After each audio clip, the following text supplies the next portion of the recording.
How to connect Printify to Amazon. In this video, I will show you how can you easily connect Printify to your Amazon account.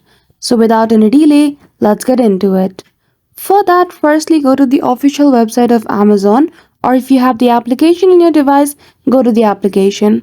And after that, if you already have an account, click on login at the top right corner and then enter your credential login details and click on next. Once you have provided the detail, you will be able to log in into your Amazon account. Once you are logged in into your Amazon account, you need to go to the section of Merchant on Demand Content Creator. Now here, if you want to sell your items in Amazon, you need to create an account on your own.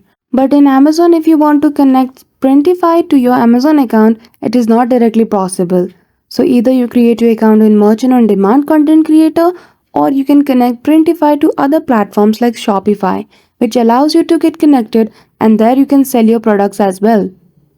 So that's it. That is how easily you can connect Shopify to Amazon account. So I hope you found this video helpful. If you did, don't forget to give it a thumbs up and subscribe to our channel for such tutorial. Thank you for watching till the end.